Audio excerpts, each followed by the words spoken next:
यादें तुम्हारी बाबा देती सुकून दिल को।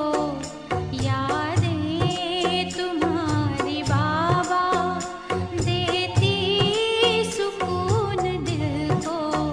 शीतल सी लहरें आती पास आते एक पल को। यादें तुम्हारी बाबा। ओम शांति। गुणों का सागर शिव बाबा जब इस सृष्टि पर आते हैं तो हमें अवगुण से गुणवान बना देते हैं। इतना गुणवान जो हम सर्वगुण संपन्न बन जाते हैं। और गुणों से भरपूर बनने के लिए बाबा हम सभी को विशेष पुरुषार्थ भी कराते हैं। परंतु इस पुरुषार्थ में बहुत सी परहेज रखनी पड़ती है, क्योंकि आत्मा को आदत हो गई है अवगुण धारण करने की, अवगुणों को देखने की, पराई बातों को सुनने की, पर चिंतन करने की। इसलिए बाबा हमें हर वो चीज़ जिसमें अवगुण है, जैसे ये देह, दुनिया की बातें, उन सब से पूरा परहेज कराते हैं। तो जब हम ईश्वरीय ज्ञान को पूर्ण रीति धारण करते हैं, ईश्वरीय नियमों को पूर्ण रीति अपने जीवन में लागू करते हैं, तब हम सच में सच बाबा के समान मास्टर गुण सागर बन जाते हैं। तो आज की मुरली हमें सर्वगुणों से संपन्न बनने की प्रेरणा दे रही है और हमें ज्ञान की विभिन्न धारणा की विभिन्न बातें बता रही है। सुनते हैं बाबा के मधुर महावाक्य। आज है 18 तारीख, 18 जून 2024। बाबा के महावाक्य हैं, मीठे बच्चे अवगुणों को निकालने का पूरा पुरुषार्थ करो। जिस गुण की कमी है उसका पोता मेल रखो, गुणों का दान करो तो गुणवान बन जाएंगे। पहली 2 लाइंस के अंदर कितना सब कुछ बाबा ने कह दिया। क्या क्या करना है? पहली बात, अवगुणों को निकालने का पुरुषार्थ करना है। दूसरी बात, जिस गुण की कमी है उसका पोता मेल रखना है। तीसरी बात, गुणों का दान करना है ताकि हम गुणवान बन जाएं। प्रश्न है, गुणवान बनने के लिए कौन सी पहली श्रीमत मिली हुई है?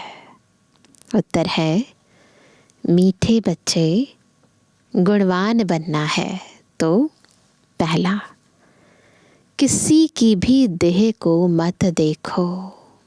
किसी की भी देह को मत देखो, अपने को आत्मा समझो। पहली बात, एक बाप से सुनो, एक बाप को देखो। एक बाप से सुनो, एक बाप को देखो। तो सबसे बड़ा जो अवगुण धारण करने के जो स्रोत है ना, वो ये आँखें और ये कान है। जब हम बाबा के अलावा और किसी को देखते हैं तो हर एक आत्मा में कुछ तो अवगुण है ना, तो देखते हैं या सुनते हैं तो अंदर चला जाता है। तो एक को ही देखना है, एक से ही सुनना है। मनुष्य मत को नहीं देखो। दूसरा, दे अभिमान के वश ऐसी कोई एक्टिविटी ना हो जिससे बाप का व ब्राह्मण कुल का नाम बदनाम हो। ना, कोई भी ऐसी एक्टिविटी बॉडी कॉन्शियसनेस के वश होकर नहीं करनी। उल्टी चलन वाले गुणवान नहीं बन सकते, उन्हें कुल कलंकित कहा जाता है। तो बिल्कुल ध्यान रखना है अपनी एक एक एक्टिविटी पर। ओम शांति। तो बाबा आए तो बाप दादा के हाथ में मोतिये के फूल थे। बाबा साक्षात्कार कराते हैं। ऐसा कैसा फूल है ना बाबा के हाथ में, तो बिल्कुल विजुलाइज करेंगे हमारे सामने बाप दादा और उनके हाथ में मोतियों के फूल। तो बाबा कहते हैं ऐसा खुशबूदार फूल बनने का है। बच्चे जानते हैं हम फूल बने थे ज़रूर, याद आता है कितने प्योर थे हम। गुलाब के फूल, मोतिये के फूल भी बने थे, अथवा हीरे भी बने थे, बेदाग हीरा भी बने थे, है ना। खुशबूदार गुणों से संपन्न फूल भी बने थे, अब फिर बन रहे हैं। यह है सच्चे, आगे तो थे झूठे, झूठ ही झूठ, सच की रत्ती भी नहीं। पहले तो बिल्कुल झूठे थे, अभी तुम सच्चे बनते हो। सच्चे यानी सोल कॉन्शियस बनते हो। जितना बॉडी कॉन्शियसनेस में है ना, उतने झूठे हैं। जितने अपने को आत्मा समझ रहे हैं, उतने सच्चे हैं। तो फिर सच्चे में सब गुण भी चाहिए। है तो सोल कॉन्शियस, फिर सारे गुण भी तो चाहिए। जितने जिसमें गुण हैं उतना औरों को भी दान दे, आप समान बना सकते हैं। इसलिए बाप बच्चों को कहते रहते हैं, बच्चे पोता मेल रखो अपने गुणों का। हमारे में कोई अवगुण तो नहीं है, चेक करना है। दैवी गुणों में क्या कमी है। रात को रोज़ अपना पोता मेल निकालो, डेली अकाउंट रखो। दुनिया के मनुष्यों की तो बात ही अलग है। तुम अभी मनुष्य तो नहीं हो ना, फिर क्या है? तुम हो ब्राह्मण। याद रखना है, हम कौन है? ब्राह्मण। तो मनुष्यों की तरह पैसों का पोता मेल नहीं रखते हम गुणों का पोता मेल रखते हैं। कितने अवगुण हैं, कितने गुणवान बने हैं, किस चीज़ की कमी है। भल मनुष्य तो सब मनुष्य ही हैं, परंतु हर एक के गुणों में, चलन में फर्क पड़ता है। माया के राज्य में भी कोई कोई मनुष्य बहुत अच्छे गुणवान होते हैं, परंतु बाप को नहीं जानते। गुणवान तो होते हैं परंतु बाबा को नहीं जानते। बड़े रिलीजियस माइंडेड, नर्म दिल होते हैं। दुनिया में भी अच्छे अच्छे लोग होते हैं। दुनिया में तो मनुष्यों के गुणों की वैरायटी है, और जब देवता बनते हैं तो दैवी गुण तो सब में है, दिव्य गुण है सब में। बाकी पढ़ाई के कारण मर्तबे कम हो पड़ते हैं। इस समय जैसे हम ईश्वरीय ज्ञान को धारण कर रहे हैं, उसके कारण नंबरवार बन जाते हैं। एक तो पढ़ना है, दूसरा अवगुणों को निकालना है। यह तो बच्चे जानते हैं, हम सारी दुनिया से न्यारे हैं। जानते हैं, बिल्कुल दुनिया से न्यारे हैं। हमारी सोच भी न्यारी, हमारे बोल भी न्यारे, हमारे कर्म भी न्यारे, हमारी दृष्टि, वृत्ति, स्मृति सब न्यारी है। यहाँ यह जैसे एक ही ब्राह्मण कुल बैठा हुआ है। शूद्र कुल में है मनुष्य मत, ब्राह्मण कुल में है ईश्वरीय मत। पहले पहले तुमको बाप का परिचय देना है। तुम बताते हो फलाना आर्ग्यू करते हैं। बहुत लोग आते हैं ना जो आर्ग्यूमेंट्स करते हैं। बाबा ने समझाया था, लिख दो, हम ब्राह्मण अथवा बीके हैं ईश्वरीय मत पर, तो समझ जाएंगे। क्या समझ जाएंगे? इनसे ऊंचा तो कोई है नहीं। तो सारी मनुष्यों की मत एक तरफ और ईश्वरीय मत है एक तरफ। इससे ऊपर और किसी की मत नहीं है, तो आर्ग्यूमेंट्स नहीं करेंगे। ऊंच ते ऊंच है भगवान, तो हम उनके बच्चे भी उनकी मत पर हैं। मनुष्य मत पर हम चलते नहीं, ईश्वरीय मत पर चल हम देवता बनते हैं। मनुष्य मत बिल्कुल छोड़ दी है, फिर तुमसे कोई आर्ग्यू कर ना सके। अगर ये बात उन्हें पता चल जाए कि इन्हें पढ़ाने वाला, ये मत देने वाला खुद भगवान है, तो आर्ग्यूमेंट्स क्यों करेंगे?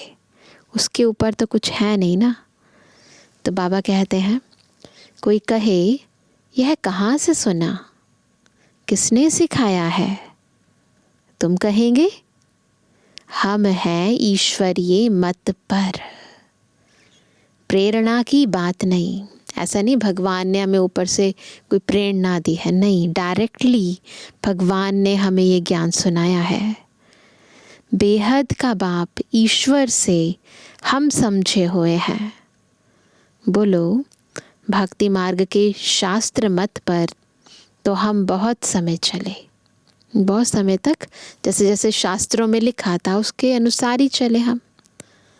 अब हमको मिली है ईश्वरीय मत, है ना। अब एंड में आकर ईश्वरीय मत मिली है, तुम बच्चों को बाप की ही महिमा करनी है। पहले पहले बुद्धि में बिठाना है हम ईश्वरीय मत पर हैं, ये बुद्धि में पक्का कराना है। मनुष्य मत पर हम चलते नहीं, सुनते नहीं। ईश्वर ने कहा है, क्या कहा है बाबा ने? Hear no evil, see no evil, आगे talk no evil, think no evil, do no evil, है ना। मनुष्य मत जो भी है इनको नहीं देखना है, ना ही सुनना है। आत्मा को देखो, शरीर को नहीं देखो। यह तो पतित शरीर है, इनको क्या देखने का है? कोई अच्छी चीज़ हो तो देखे भी ना। पतित शरीर है, उसको क्या देखने का है? इन आँखों से यह नहीं देखो। अब ये आँखें किसकी हैं? बाबा की हैं। तो अब इन आँखों से ये नहीं देखो, ये पतित शरीर नहीं देखो। यह शरीर तो पतित का पतित ही है। यहाँ के यह शरीर तो सुधरने नहीं हैं और ही पुराने होने हैं। दिन प्रतिदिन सुधरती है आत्मा। आत्मा ही अविनाशी है। इसलिए बाप कहते हैं सी नो इविल। शरीर को भी नहीं देखना है। देह सहित देह के जो भी संबंध हैं उनको भूल जाना है। आत्मा को देखो, एक परमात्मा बाप से सुनो, इसमें ही मेहनत है। न ये मेहनत करनी है। केवल बाबा को देखना, बाबा की सुनना, बाकी ना किसी की सुनना, ना किसी को देखना, ये मेहनत करनी है। तुम फील करते हो, ये बड़ी सब्जेक्ट है। जो होशियार होंगे उनको पद भी इतना ऊंच मिलेगा, करेंगे ना तो पद भी ऊंच मिलेगा। सेकंड में जीवन मुक्ति मिल सकती है, परंतु अगर पूरा पुरुषार्थ नहीं किया तो फिर सजाएं भी बहुत खानी पड़ेंगी, है ना। चढ़े तो चाखे बैकुंठ रस और गिरे तो चकनाचूर, फिर सजाएं बहुत मिलेगी। तुम बच्चे अंधों की लाठी बनते हो बाप का परिचय देने के लिए। आत्माएं, उन्हें अंधा कहा गया, यानी वो ज्ञान से अंधे हैं, तो ज्ञान का नेत्र नहीं है। तो इसीलिए बाबा ज्ञान का तीसरा नेत्र देते हैं, बताते हैं ना कि बाबा कौन है, हम कौन है, सृष्टि का आदि मध्य अंत क्या है। तो वो है अंधे, और हमें बाबा ने ज्ञान का तीसरा नेत्र दिया है, तो हमें ये ज्ञान उनको देकर लाठी पकड़ानी है। तो बाबा कहते हैं आत्मा को देखा नहीं जाता, जाना जाता है। आत्मा कितनी छोटी है। इस आकाश तत्व में देखो, मनुष्य कितनी जगह लेते हैं, कितनी जगह ली हुई है पृथ्वी के ऊपर। मनुष्य तो आते जाते रहते हैं ना, आत्मा कहाँ आती जाती है क्या, है ना। फिजिकली हम लोग जाते हैं, कहीं ट्रैवलिंग करते हैं, तो आत्मा कहाँ जाती है क्या। आत्मा की कितनी छोटी सी जगह होगी, बिल्कुल भ्रुकुटी के बीच में कितनी छोटी सी जगह होगी। विचार की बात है, आत्मा का झुंड होगा। शरीर की भेंट में आत्मा कितनी छोटी है। कंपैरिजन करो बॉडी और सोल के अंदर, इसके कंपैरिजन में आत्मा कितनी छोटी है। वह कितनी थोड़ी जगह लेगी। परम धाम में आत्माएं कितनी थोड़ी सी जगह में सारी आ जाती हैं, परंतु इस सृष्टि पर इतनी जगह घेर कर बैठी है। तुमको तो रहने के लिए बहुत जगह चाहिए। अभी तुम बच्चे विशाल बुद्धि बने हो। बुद्धि इतनी विशाल हो गई है, इस सृष्टि की भी सब बातें समझ गए हैं और सृष्टि से पार की भी सब बातें समझ गए हैं। बाप नई बातें समझाते हैं नई दुनिया के लिए, और फिर बताने वाला भी नया है। मनुष्य तो सबसे रहम मांगते रहते हैं, अपने में ताकत नहीं है जो अपने पर रहम करे। खुद पर रहम करने की ताकत नहीं है, तुमको ताकत मिलती है। तुमने बाप से वर्षा लिया है, और कोई को रहम दिल नहीं कहा जाता है, और किसी को भी रहम दिल नहीं कह सकते। मनुष्य को कभी देवता नहीं कह सकते हैं। रहम दिल एक ही बाप है, बाबा को ही हम पर रहम आता है, जो मनुष्य को देवता बनाते हैं। इसलिए कहते हैं परमपिता परमात्मा की महिमा अपरम अपार है, उसका पारावार नहीं, है ना। जो हमें मनुष्य से देवता बना दे, अभी तुम जानते हो उनके रहम का पारावार नहीं है। बाबा जो नई दुनिया बनाते हैं उसमें सब कुछ नया होता है। मनुष्य पशु पक्षी सब सतो प्रधान होते हैं। बाप ने समझाया है, तुम ऊंच बनते हो तो तुम्हारा फर्नीचर भी ऐसा ऊंच ते ऊंच गाया हुआ है। तो बाकी जो पशु हैं पक्षी है वो क्या फर्नीचर है ना, डेकोरेशन किस चीज़ें हैं इस दुनिया की। तो ये सारी चीज़ें पेड़ पौधे सब नए होंगे, सत्व प्रधान होंगे, कितने ब्यूटीफुल होंगे। तो बाबा कहते हैं कि तुम्हारा फर्नीचर भी ऐसा ऊंच ते ऊंच गाया हुआ है। बाप को भी कहते हैं ऊंचे ते ऊंचा, जिससे विश्व की बादशाही मिलती है। बाप साफ कहते हैं, क्या कहते हैं, हम हथेली पर बहिश्त ले आता हूँ। वो लोग हथेली से केसर आदि निकालते हैं दुनिया में, जो रिद्धि सिद्धि वाले होते हैं ना, तो हथेली से केसर आदि निकालते हैं। यहाँ तो पढ़ाई की बात है, यह है सच्ची पढ़ाई। तुम समझते हो हम पढ़ रहे हैं, पाठशाला में आए हैं। पाठशालाएं तुम बहुत खोलो तो तुम्हारी एक्टिविटी को देखें। कोई फिर उल्टी चलन चलते हैं तो नाम बदनाम करते हैं। दे अभिमान वाले की एक्टिविटी ही अलग होगी। देखेंगे ऐसी एक्टिविटी है तो फिर जैसे सब पर कलंक लग जाता है। एक कोई ऐसी एक्टिविटी करता है ना तो लगता है सब ऐसे हैं। तो इसीलिए बहुत ध्यान से बाबा का बनने के बाद अपनी हर एक्टिविटी पर बहुत ध्यान देना है, कोई गलती से भी कुछ गलत ना हो जाए, क्योंकि हम बाबा के, है ना, प्रत्यक्ष करने के निमित्त हैं। जो बाबा का ज्ञान है, बाबा के गुण हैं, उन सबको हम अपने जीवन से प्रत्यक्ष करते हैं।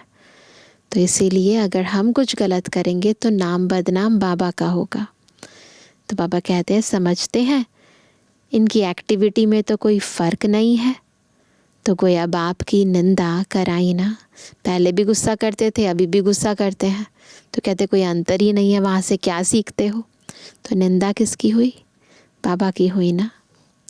टाइम लगता है, सारा दोष उस पर आ जाता है। मैनर्स बहुत अच्छे चाहिए। तुम्हारे कैरेक्टर्स बदलने में कितना टाइम लगता है? कितना टाइम लगता है?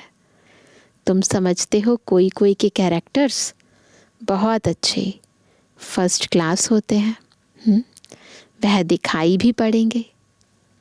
बाबा एक एक बच्चे को बैठ देखते हैं, इनमें क्या खामी है जो निकलनी चाहिए।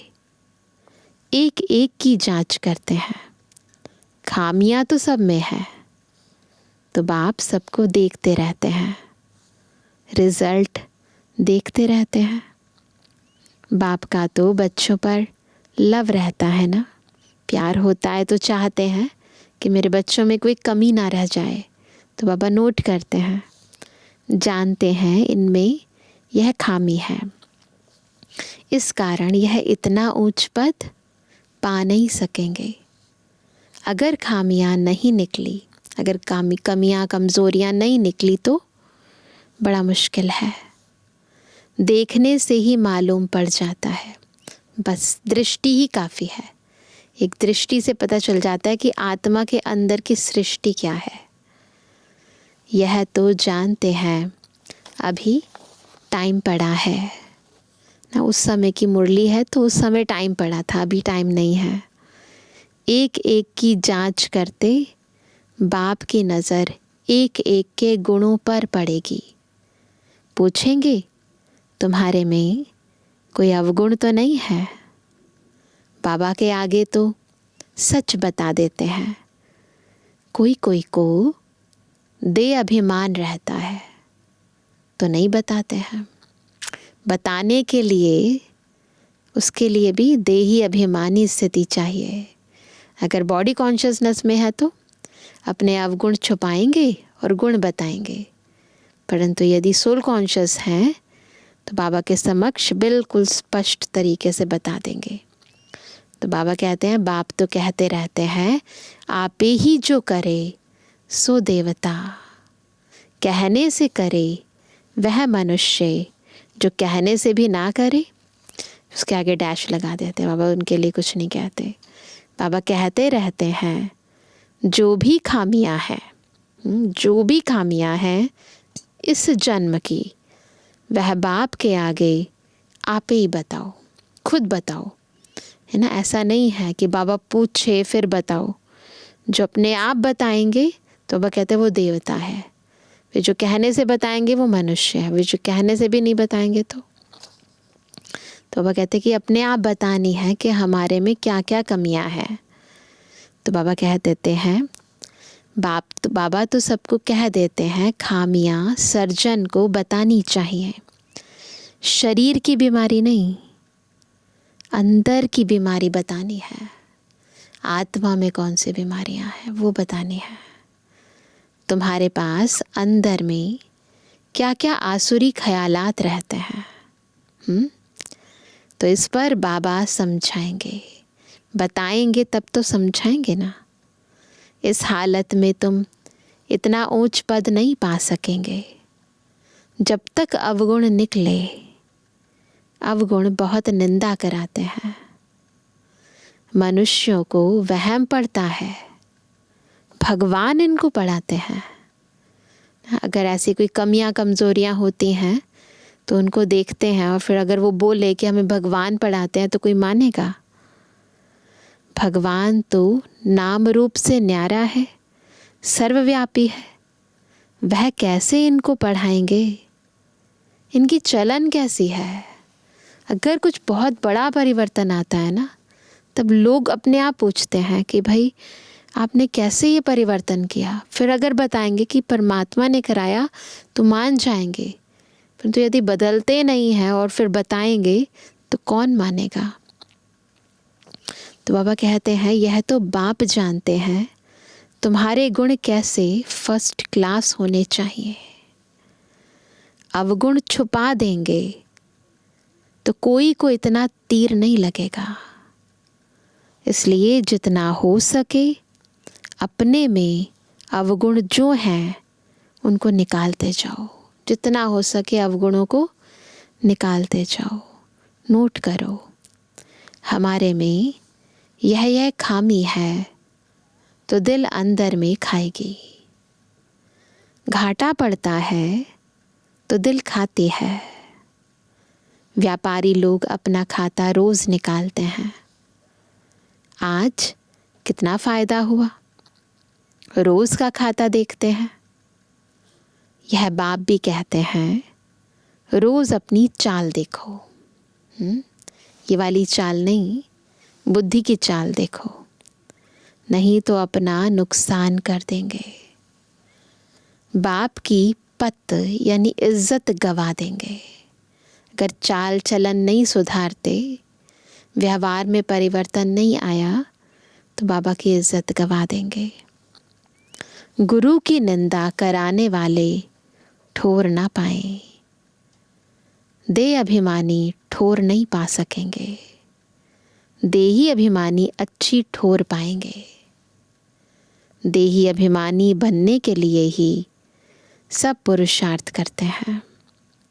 दिन प्रतिदिन सुधरते जाते हैं।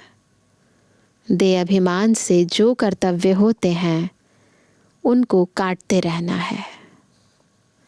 देह अभिमान से पाप जरूर होता है, इसलिए देही अभिमानी बनते रहो। पक्का करेंगे आज क्या करना है? देही अभिमानी होकर हर कर्म करना है। यह तो समझ सकते हो, जन्मते ही राजा कोई होता नहीं ना। बिल्कुल अभी ज्ञान में आए और तुरंत सब कुछ धारण हो जाए, ऐसा तो नहीं होगा। टाइम लेते हैं हर चीज़ के लिए। देही अभिमानी बनने में टाइम तो लगता है ना।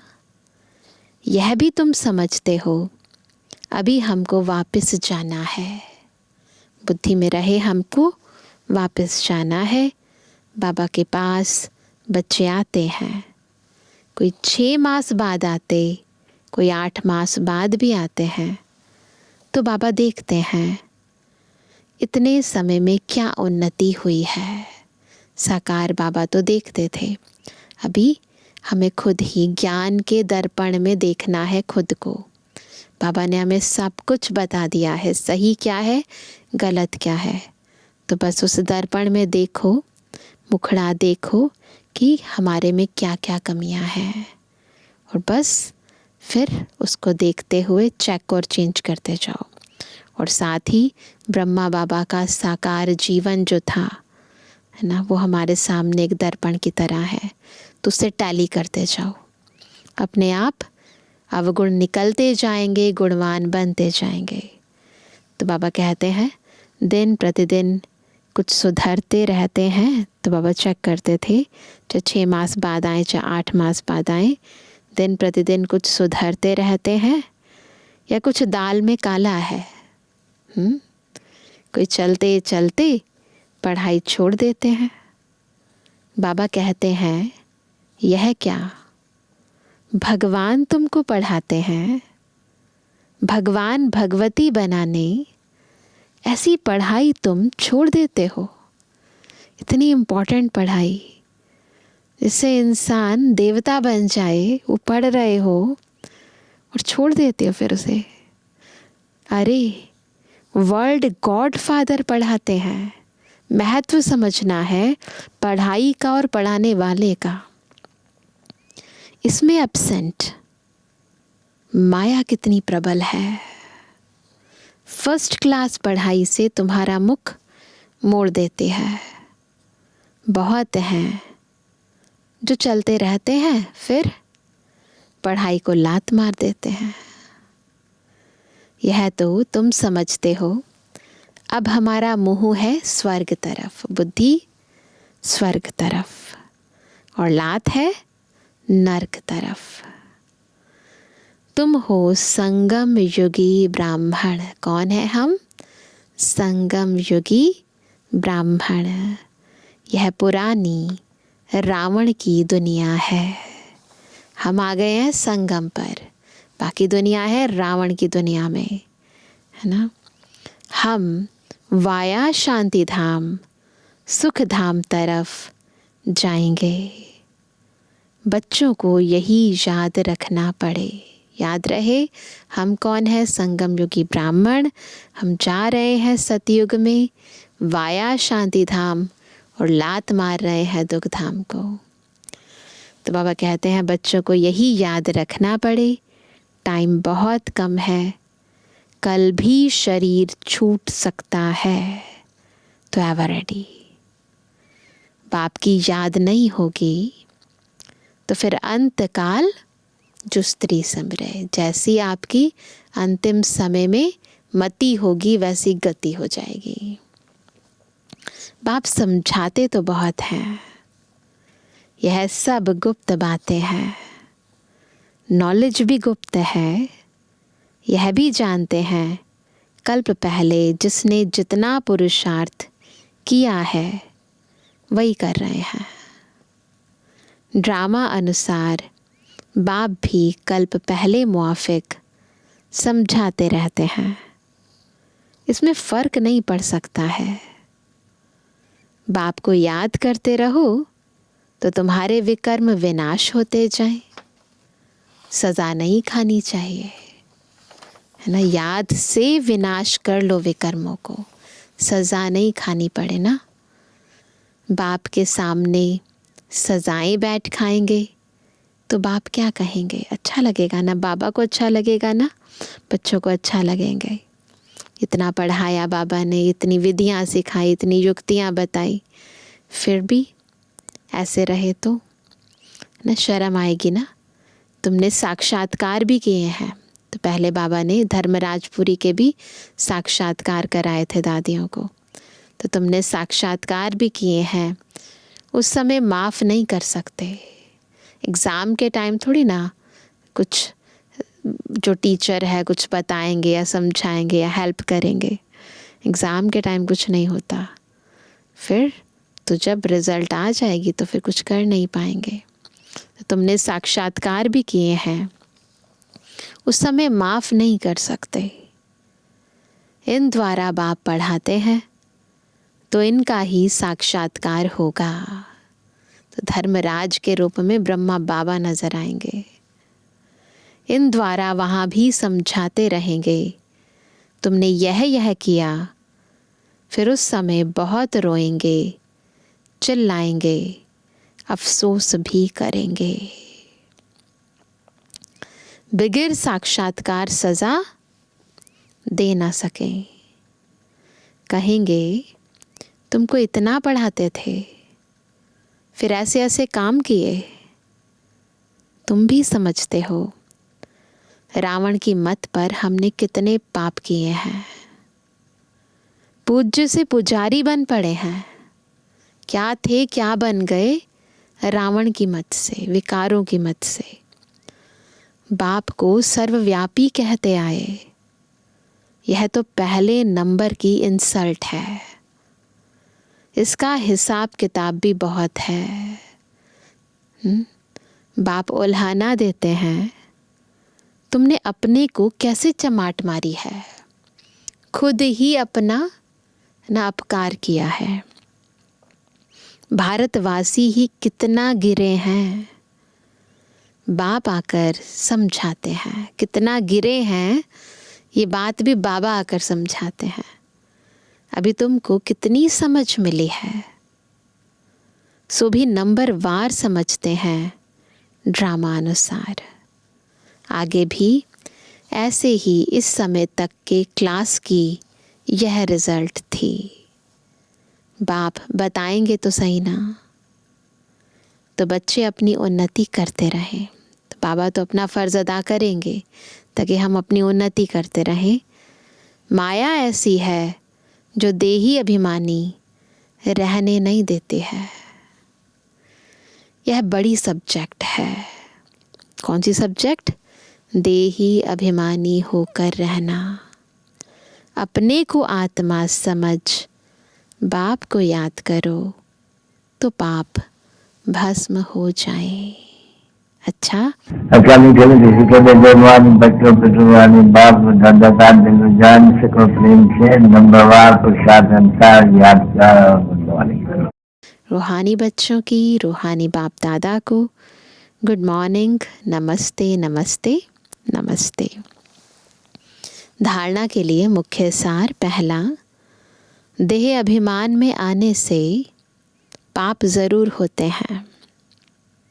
देही अभिमानी को ठोड़ नहीं मिल सकती, इसलिए देही अभिमानी बनने का पूरा पुरुषार्थ करना है। कोई भी कर्म बाप की निंदा कराने वाला ना हो। कोई भी कर्म बाबा की निंदा कराने वाला ना हो। दूसरा, अंदर की बीमारियां बाप को सच सच बतानी है। अवगुण छिपाने नहीं है। अपनी जांच करनी है कि मेरे में क्या क्या अवगुण हैं। पढ़ाई से स्वयं को गुणवान बनाना है। आज का वरदान है, हद की रॉयल इच्छाओं से मुक्त रहे।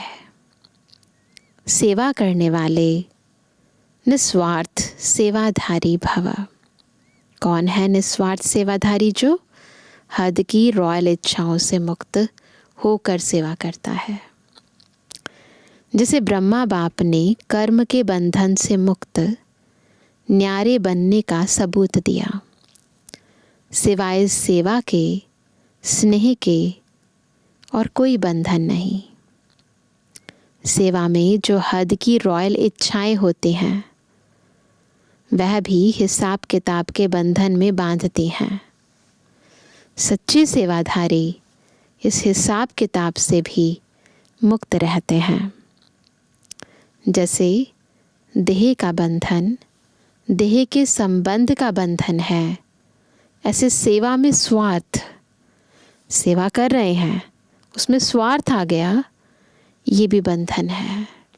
हमें कुछ मिल जाए, नाम मिल जाए, शान मिल जाए, है ना, कुछ धन मिल जाए, मान मिल जाए, तो ये बंधन है।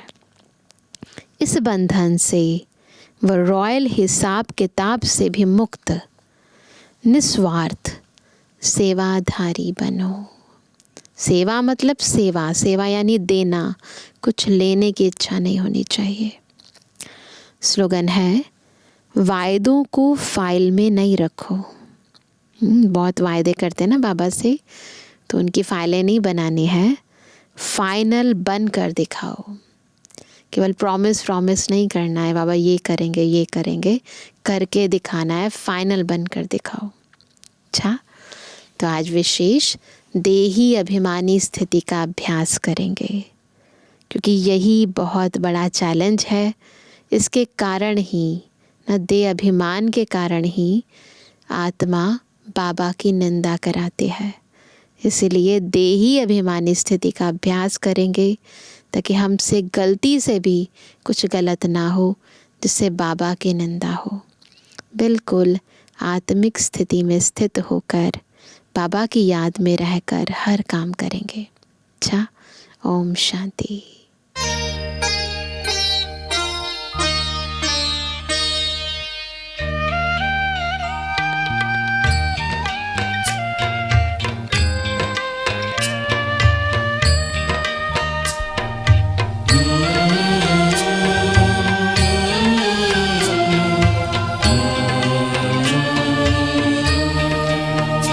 ये दिल हर पल गाता रहता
तेरी ही यादों में दिल और नहीं कुछ चाहे, आकर तेरी बाहों में, आकर तेरी बाहों में।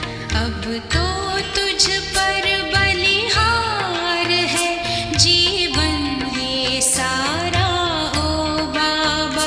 ये दिल हर पल गाता रहता एहसान तुम्हारा ओ बाबा।